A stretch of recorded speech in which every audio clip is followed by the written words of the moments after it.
AITA for taking my mom to see her abusive mother? My name is Tiffany. I'm 25, and for the past few years I've been taking care of my mom, Eve. My older brother Liam is 32, and my grandmother, Eileen, is 73. When people ask what my life looks like, I usually just say, it's quiet. But the truth is, it's quiet because everyone stopped talking to each other. It's not the peaceful kind of quiet. It's the kind that hums with unspoken words, missed calls, and unanswered texts. It didn't start all at once. A few years ago, my mom started therapy after decades of holding in the things she went through as a kid. Therapy brought a lot up. Pain she had buried, guilt she carried that wasn't hers to begin with. There were nights she'd sit at the kitchen table, shaking, whispering fragments of memories that didn't sound like stories so much as echoes from somewhere she never wanted to return. I didn't always know what to say, but I stayed with her. Sometimes we'd just sit in silence, her hand wrapped around a mug that had gone cold, and mine resting near hers like an anchor. Liam didn't stay. He said therapy made her dramatic, that digging up the past only made people weak. He stopped visiting after one night when she tried to talk to him about something from their childhood, something about how scared she'd been of their father's anger, how she tried to protect them both. Liam had snapped, saying, "I don't want to relive that crap, Mom. You're not the only one who suffered." He left that night, slamming the door so hard the kitchen window rattled. Mom cried quietly after he left. I remember standing there, washing dishes just to keep my hands busy, pretending not to hear. When she lost her job during the pandemic, everything got worse. Her therapist said she couldn't handle full-time work anymore. Too much anxiety, too many panic attacks, too many triggers. We started applying for assistance programs, filling out endless forms that seemed to ask the same questions in different ways. While waiting, I covered the bills with what I earned from my bookkeeping job. It wasn't glamorous, but it was stable. I worked late into the night sometimes, typing numbers until my eyes burned, because it felt like the only thing I could control. The only bill I didn't handle was the phone plan. Liam managed that. It had been a small thing, one of those family plan conveniences that no one thought twice about until it became a problem. He took Mom off the plan after she missed a payment once. She told him it was fine, that he could if it was too much, so he did. It wasn't a fight then, but when we tried to sort out her disability paperwork later, it became a nightmare. She needed that phone number for verification, and without it, everything stalled. Her therapist, who was honestly the only person outside our house who seemed to care, mailed Liam a prepaid card with the exact amount Mom owed. It felt like a peace offering, a way to bridge the gap, but Liam refused to use it to restore her number. He said it would be simpler if she got her own plan. She's got to stand on her own sometime, he told me. I wanted to scream that she had been standing on her own for years, just not in the way he thought. We ended up using the card for her new phone and medication. When Liam came over and asked for the money, I told him we'd already used it for her. He didn't yell. He didn't even sigh. He just said, "Of course you did," and walked out without another word. After that, months passed. He only texted when the phone bill for my line was due. He'd pull into the driveway, text here, and wait in his car. I'd bring him an envelope with the payment, and he'd drive off before I even reached the porch. He never came inside, never asked about Mom. The first few times, I tried to invite him in. "You can come in for coffee," I'd say. He'd shake his head, eyes on his phone, and mutter something about being busy. Eventually, I stopped asking. Then there was Grandma, Eileen. She was the kind of woman who could turn any story into a lecture. Mom used to call her every day, hoping she'd understand the pain she was unpacking in therapy. But Grandma always found a way to make it about herself. If Mom talked about the things that happened in her childhood, Grandma would say, "Oh, please, you think you had it bad? You should have seen what I went through." It turned into a competition of wounds. Every time Mom hung up crying, I told her to stop calling. But she couldn't, not at first. She kept hoping maybe this time would be different. It never was. Eventually, their calls became about weather and grocery sales, safe topics that built walls instead of bridges. The loneliness in the house started to feel alive, like it had its own pulse. Some nights, I'd hear Mom walking the hallway, her footsteps light but restless, like she was chasing a thought that wouldn't settle. Other nights, I'd hear her whispering prayers under her breath, asking God for patience, for healing, for a way out that didn't mean giving up. Last month was my birthday. Liam texted early that morning, "Happy birthday. Grandma left a card for you. I can drop it off later." I said sure. It sounded normal, easy. But later that afternoon, when I checked social media, I froze. Grandma had posted pictures. Her, Liam, his wife, and a bunch of our cousins, all smiling around a dinner table covered in cake cake and balloons. The caption said, "So blessed to spend time with family this week." She'd been in town for a week. Not one text, not one visit. I showed Mom. She didn't say a word. She just stared at the photo for a long time, her lips trembling, her eyes empty in a way that scared me. When she finally spoke, her voice cracked. I thought maybe she'd changed. I didn't know what to say. I wanted to say something comforting, but everything sounded hollow. Instead, I went to my room and sat on the floor, staring at my phone until my fingers finally moved. I texted Liam. She came to town and didn't even stop by. He replied a few minutes later. She wanted to, but she didn't want to deal with Mom. That line, "didn't want to deal with Mom," it burned in my chest. Like Mom was some burden to be managed, not a person to be loved. I called him immediately. When he answered, he sounded annoyed. "Tiff, I'm at work." "I don't care," I said, my voice shaking. "You knew she was here. You could have told us." "What would that change?" he said. "She didn't want to come by." "Why make it worse?" "Because she's our mother, Liam." I snapped. "Because she deserved to know." He sighed, long and tired. "Tiffany, you need to stop letting her pull you down with her. She's not getting better. She's just dragging you into her pity party." That was it. Something inside me broke. "You know what?" I said. "Keep the damn card. Keep your distance. I'm done trying to be the bridge between people who'd rather burn it." He went quiet. Then he said, almost coldly, "You're being emotional. She's using you." I laughed. It wasn't a happy laugh. It was sharp and hollow. At least she's not using me to feel superior. And I hung up. Mom heard the tail end of the call. She didn't ask what happened. She just came into the room, wrapped her arms around me, and whispered, "I'm sorry." That night, I cried harder than I had in years. Not because I was sad, but because I was tired of carrying everyone else's silence. In the days that followed, Liam didn't call. Grandma didn't either. The house was quiet again, but it wasn't peaceful. It was heavy, like the air before a storm. Mom tried to act like nothing happened. She cleaned, cooked, smiled a little too much. But every now and then, I'd catch her staring out the window, her eyes distant. Once, I asked what she was thinking. She said softly, "I keep wondering if love just means enduring disappointment." I didn't have an answer. Yesterday, I got a message from Liam. Short, almost hesitant. "Can I call? It's about Grandma." For a second, I almost didn't reply. We hadn't talked properly in months. The last time we spoke, it ended with both of us shouting over each other until he hung up. But something about that message made my stomach twist. I told him to call. When he did, his voice sounded strange, flat, tired, like someone who'd been carrying too many words in silence. He said Grandma, Aline, had been diagnosed with early-stage dementia. She'd started forgetting names, faces, whole days. Some mornings she thought she was still working at the bakery she left 30 years ago. Some days she asked about people who'd been gone for decades. And lately, she'd been asking about Mom. Not the version of Mom she'd fought with, but the child version. She thought Mom was still little, still living at home. "She wants to see her," Liam said quietly. "She doesn't remember the fights. She just keeps saying she misses her little girl." For a while, I couldn't say anything. I stared at the kitchen wall, the clock ticking too loudly, the hum of the refrigerator filling the gaps where words should have been. Part of me wanted to say no, to protect Mom from reopening wounds that had barely scarred over. But another part of me, the one that still believed in second chances, whispered that maybe this time would be different. When I told Mom, she was sitting at the table, her cup of tea untouched, her face unreadable. She held the mug so tight her knuckles turned white. "You think it's real?" she asked softly. "Or just another test?" "I don't know," I admitted. "But she's asking for you." She looked down, tracing her finger around the rim of the cup. "She's asked for me before, Tiffany. Every time I go, it's like walking into the same storm and pretending it's new." That night, she barely slept. I could hear her pacing down the hallway, pausing every so often like she was debating turning back time itself. By morning, she looked exhausted but determined. "If she wants to see me," she said, "then I'll go. But not for her, for me." We drove to the care home that weekend. It was small, tucked behind a row of maple trees, the kind of place that smelled faintly of soap and flowers. As soon as we walked in, a nurse greeted us with a polite smile and led us down a quiet hallway. The walls were lined with framed photos, families visiting loved ones, laughter frozen in time. When we entered Grandma's room, I almost didn't recognize her. She looked smaller, like time had folded her in on itself. Her hair, once perfectly curled every Sunday, was silver and loose around her face. But when she saw us, her eyes lit up, not with recognition exactly, but with something deeper. "Eve," she whispered, her voice trembling. "You're late for piano practice." Mom froze in the doorway. For a moment, she looked like a child again, caught between love and fear. Then she let out a small, trembling laugh. "No, Mom," she said softly. "It's me. I'm here." For nearly half an hour, they talked like time had rewound. Grandma asked about my grandfather grandfather, about school, about Liam, who she thought still lived at home. Every few minutes, she'd lose her place, blinking like she'd just woken from a dream. But when she reached out to hold Mom's hand, her eyes cleared, sharp and focused. "I'm sorry," Grandma said suddenly, her voice steady in a way I hadn't heard in years. "I should have listened. I didn't understand." Mom's breath caught. Her chin trembled. Then she started to cry, not out of anger, but something deeper, heavier, like years of silence were finally breaking free. They sat there, hand in hand, saying nothing for a long time. The rain started tapping against the window, soft and rhythmic. Grandma began humming an old lullaby under her breath, the same one Mom used to hum to me when I was little. Mom joined in, their voices overlapping in a fragile harmony that made my chest ache. After we left, Mom didn't say much. The car ride home was quiet except for the sound of the rain and the wipers moving back and forth. At a stoplight, she whispered, almost to herself, "Sometimes forgiveness doesn't come from memory. It comes from letting go." I nodded, not trusting my voice. That night, I got a text from Liam. "Thank you for bringing her." I didn't think she'd remember. I stared at the message for a long time before replying. Maybe remembering isn't the point. He didn't respond right away. But the next morning, he sent a photo. It was Grandma, sitting in bed, holding a small framed picture of Mom as a little girl. The caption read, "She keeps it by her bed." Something inside me cracked then, not in a painful way, but like a door opening after being stuck for too long. For the first time in years, I didn't feel angry, just tired. But it was a softer kind of tired, the kind that follows peace. In the weeks that followed, things began to shift, slowly, unevenly. Liam started calling more often, small conversations at first, about bills, about Grandma's condition, about nothing too emotional. But sometimes, we'd slip into something real. He'd ask, "How's Mom doing?" and actually wait for the answer. Still, not everything healed neatly. One evening, while Mom and I were having dinner, Liam stopped by unannounced. It was awkward at first, his hands shoved deep into his pockets, his eyes darting around the kitchen like he was afraid of ghosts. Then he said, "I've been thinking about everything, about how I acted." Mom didn't move. She just looked at him, her face unreadable. "I wasn't fair to you," he continued. "I thought I was protecting myself, but really, I was just running away from you and from the past." The silence that followed was heavy. Then Mom stood, slowly, and said, "I don't need you to apologize for who you were, Liam. I just need you to try to be better now." It wasn't forgiveness, not entirely, but it was something close. After he left, Mom sat by the window for a long time. "He looks like his father when he's scared," she said softly. "The same way of pretending strength is silence." I didn't say anything.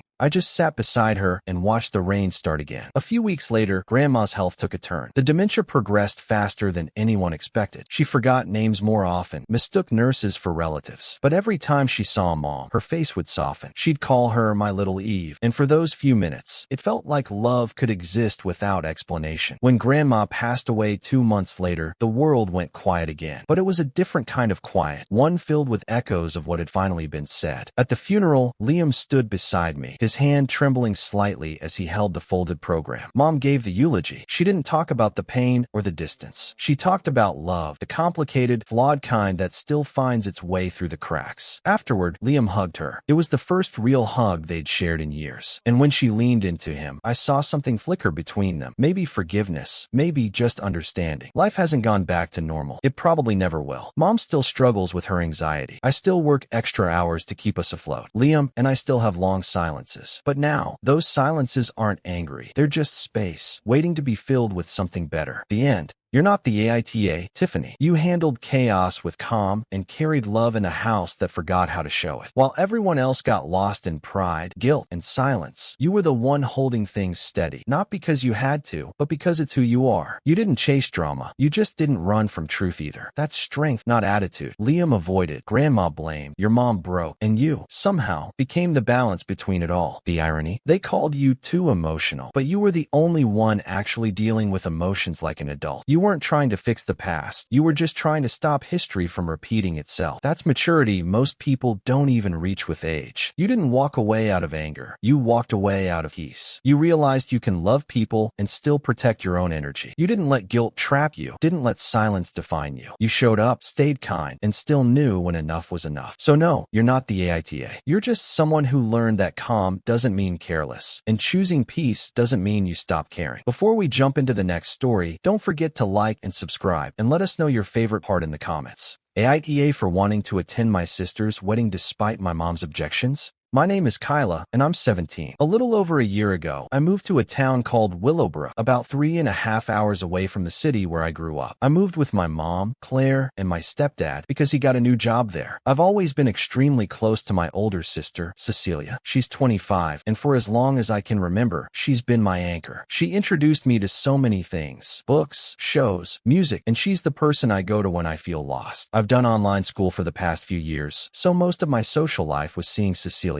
When I moved, I suddenly felt a hole where she used to be, a gap that nothing else seemed able to fill. When she visited us last year, it was magical. We stayed up late, talking and laughing like nothing had changed. That trip, she and her boyfriend, Nicholas, got engaged. I remember hugging her so tightly I thought I'd never let go, my tears soaking her sweater. I was genuinely happy for her, even though a part of me felt left behind, like I had been abandoned in a way I couldn't fully articulate. This September, Cecilia announced she was getting married. The wedding was planned at my older brother's house. Junior, who's 28, his wife, Rain, and my mom have clashed for years over who knows what. I was too young when the fight started, and no one ever explained the details to me. All I knew was that any mention of Rain and Mom's presence made her stiffen, her jaw tightening like she was preparing for war. I felt like I had grown up in the middle of a battlefield I couldn't escape. Cecilia wanted to tell Mom herself where she was getting married, to try and prevent the usual tension, but Junior accidentally told her first. Mom exploded. She believed it was intentional, that Cecilia wanted to exclude her. She refused to respond to any of Cecilia's texts or calls. I watched the tension grow from my window in the living room, feeling my chest tighten with a sense of dread I couldn't shake. Cecilia and Nicholas offered to pick me up so I could attend the wedding. Mom said no. She didn't even ask me what I wanted. I only found out because my best friend, Rain, sent me a text. "Hey, are you going to Cecilia's wedding?" I froze, staring at my phone, my heart hammering. My hands shook, and I could feel a storm rising inside me that I didn't know how to control. I spent that entire day in my bedroom, watching the live stream Cecilia set up on her phone. She looked radiant, laughing with friends and family, and my tears blurred my vision the entire time. I was so happy for her, but also heartbroken I couldn't be there in person. Every smile, every toast, every dance felt like a knife twisting in me. I wanted to scream, to shake my mom, to make her understand what it felt like to be locked out of my own family's joy. When Mom came to check on me, I finally lost it. I told her I wanted to go. I said it wasn't fair that she made the decision for me without even asking. I cried harder than I had in months, my sobs racking my body. She told me my crying was selfish, that I made everything about me, and that I ruined the moment she could have enjoyed. I yelled, my voice breaking, and through sobs, I told her she was being selfish, that it wasn't about her, and that this was my sister's day. Mom got angry, saying I was disrespectful and that I should appreciate her protecting me from situations I didn't understand. I tried to explain that I wasn't blaming her. I just wanted to be part of Cecilia's day. But she didn't hear me. Instead, she began listing every moment she had sacrificed for me and my sister, every opportunity she had missed, every humiliation she had endured. Her voice rose, a tidal wave of anger and pain, and I felt like I was drowning in it. I couldn't respond fast enough. My own words got tangled, my frustration spilling over. I accused her of controlling me, of never letting me have a say in anything important, and I cried harder, my body trembling with it. She accused me of being too emotional, too sensitive, too dramatic. I screamed through tears that it wasn't about being emotional. It was about being excluded from my own family's celebration. I told her she didn't understand what it was like to lose moments you could never get back, moments that mattered more than anyone could explain. The argument escalated. She slammed doors. I ran to my room. She followed, shouting, my heart hammering like a drum in my chest. I wanted to grab the phone and call Cecilia, to hear her voice, to tell her I was sorry I wasn't there. But even the thought made my stomach churn, like my emotions were betraying me. I couldn't stop crying. I couldn't stop shaking. I couldn't breathe. By the end, we were both crying. Exhausted, raw, drained. I lay on my bed, staring at the ceiling, imagining Cecilia dancing with Nicholas, laughing, while I was trapped here, powerless. My phone buzzed with more messages from Rain, my friend, trying to comfort me. But even those words couldn't bridge the chasm that had opened between me and my family. A few weeks after Cecilia's wedding, my phone buzzed. It was her calling. I could feel my heart tighten before I even answered. Kyla, can we talk? She said, her voice small and hesitant. I need to tell you something about the day of the wedding. I gripped my phone so tightly my knuckles turned white, my thumb trembling as I pressed it to my ear. She sounded nervous, almost like she was carrying a secret too heavy for her to hold alone. I wanted to wait for Mom's approval before sending the live stream, she admitted quietly. But Junior, he insisted. He thought it would be easier for everyone. I didn't think it would make things worse. I'm so sorry, Kyla. I didn't mean for any of this confusion. confusion, and I didn't make sure you could be there in person. I wanted you there. I really did. I felt a mix of relief and sadness, my chest tightening as tears threatened again. Relief, because at least I knew now it wasn't deliberate, and sadness because it still didn't change the fact that I had missed the day I had been waiting for. I told her it was okay. My voice cracked, betraying my attempt to sound calm, and she said she loved me, that she missed me, that she wished things had been different. That night, I summoned the courage to text Mom. My fingers hovered over the keyboard for what felt like forever before I typed, "Mom, I know you were hurt about the wedding.